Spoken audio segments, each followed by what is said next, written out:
Sri Sharda Devi and Her Divine Play, Chapter 33, page 685. The Last Story of a Nepali Nun.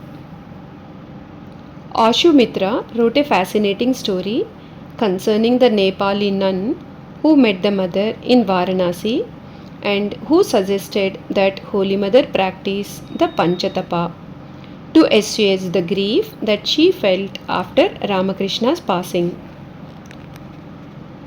With permission from Holy Mother, one of her attendants, whom we can assume was Ashu himself, went on pilgrimage to Badrika Ashrama in the Himalayas.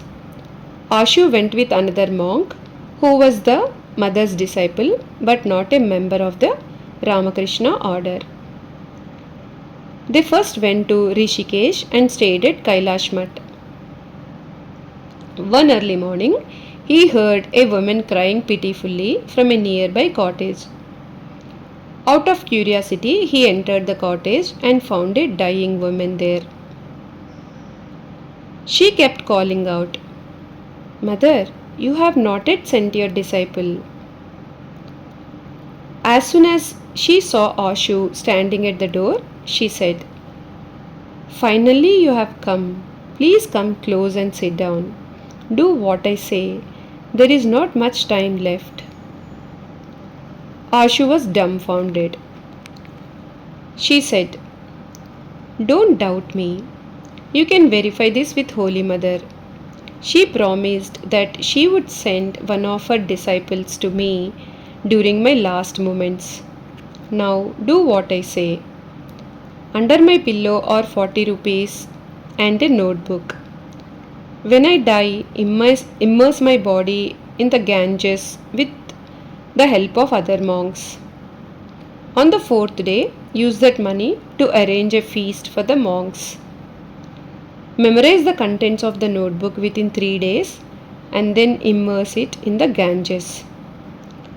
Use the mantras in that notebook for the good of others and never for your own benefit."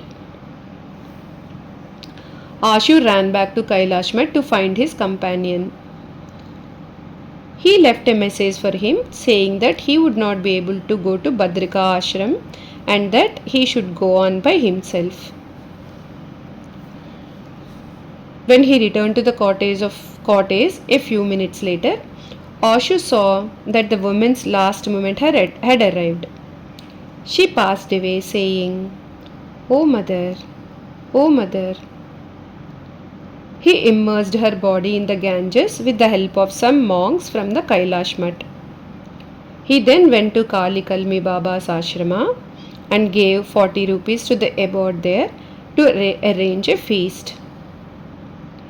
He stayed in the ashrama, memorized the mantras in that notebook, and then dropped it in the Ganges after 3 days.